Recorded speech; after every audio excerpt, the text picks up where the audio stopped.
Ақтөбелік ірі кәсіпорындар жұмыс орындарын сақтап қалу үшін облыс әкімдігі және кәсіподақтармен 3 жақты келісімге қол қойды.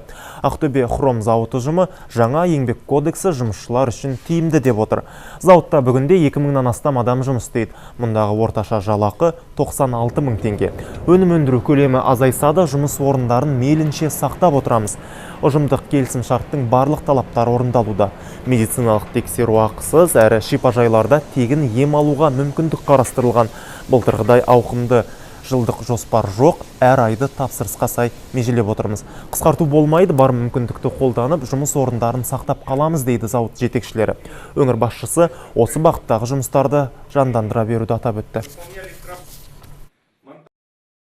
Несмотря на кризис, дағдарысқа қарамастан біз ең бастысы жұмыс орындарын сақтап қалу керекпіз. Әр жалақыны уақытылы төлеп тұруға міндеттеме аламыз.